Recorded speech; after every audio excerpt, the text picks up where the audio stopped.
Gurudev, what is ego and how to get rid of it? Now tell me, why do you have to get rid of it? Why should we? I say that because okay, मैं घर में ही देखता हूँ, जैसे if I'm talking to my wife or my son or somebody, sometimes I sense कि एक ego आ रहा है because there's a need to be right, कि मैं right हूँ, इस बात को आप मानो.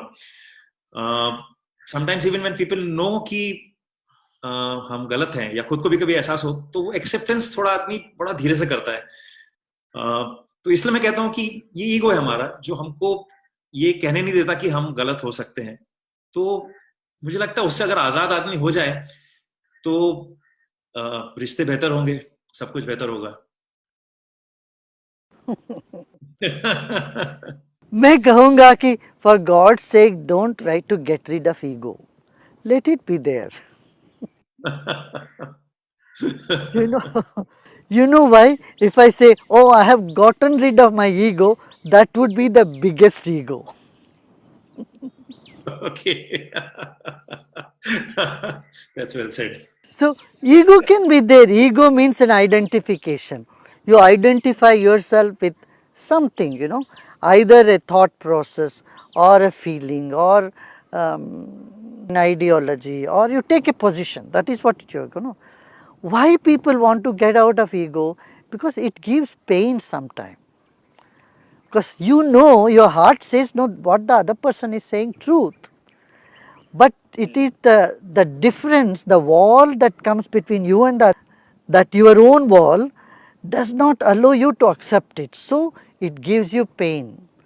That is the reason we want to get rid of ego. But what I would say is, you recognize your ego, keep it in your pocket, don't have to show it all the time. Ego does some very good thing also. Ego is the biggest motivating factor. किसी की ego पर चोट लगाओ, अहंकार पर चोट लगाओ, तो फिर वो आदमी फिर उठ खड़ा हो जाता है, काम करने लगता है.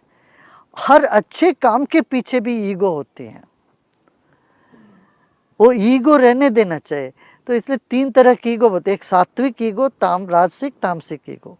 सात्विक ईगो वो है that you identify about something, about your thought, you say, you have an opinion. This is Raju Irani. You have an idea about yourself. There's nothing wrong to have that opinion. You have certain principles, some policies, some ideas, and you have identity. I say Raju Irani is like this. Raju is honest. Raju only goes for quality thing. It's fine. Okay. But when the Raju feels very distant from others, this is Rajasic ego. When you find uncomfortable with other people, someone else, or you feel so disconnected with others, this is, I would call it a Rajasic ego. And then a Tamasic ego ye hoga, you become blind to anybody's opinion, you blind to all reason, all logic. आप कुछ पकड़ लोगे और ये कहोगे कि मेरा खरगोश का तो सिंग है ही है, मेरा खरगोश का सिंग है. इस तरह से सिद्ध करने वाले तामसिक ईगो होते हैं. तो हमें क्या करना है, तामसिक ईगो से, रीजन लॉजिक से राजसिक ईगो पे आते हैं. राजसिक ईगो से भी सात्विक में होने के लिए क्या, सबको अपनाते हैं.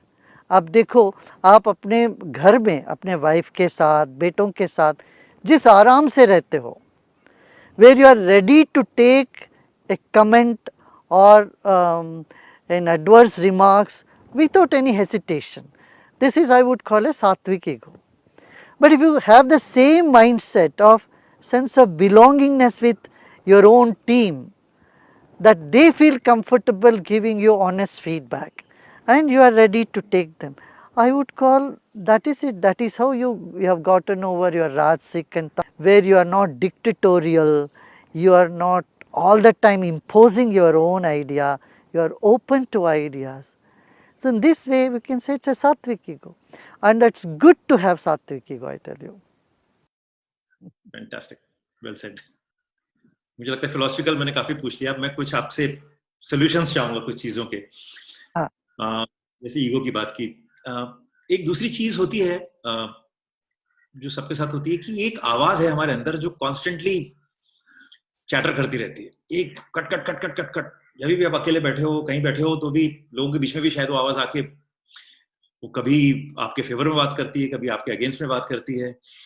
और उसकी वजह से कभी नेगेटिविटी पैदा होती है, कभी डर पैदा होता है, कभी हम लोगों को जज करते हैं उस आवाज की वजह से, हमारे ओपिनियंस बनते हैं। और मुझे लगता है वो पता नहीं कंट्रोल में नहीं होती उसको, और उसकी वजह से काफी एंजाइटी परेशानी होती है, होती है। परेशानी होती है। तो ये आवाज क्या है, ये what is this inner voice and how to again control it? हमारे भीतर एक कॉन्शियस होता है, एक अंदर की प्रज्ञा होती है, वो हमको गाइड करती है, ये सही है, ये गलत है, ये करो, ये ना करो।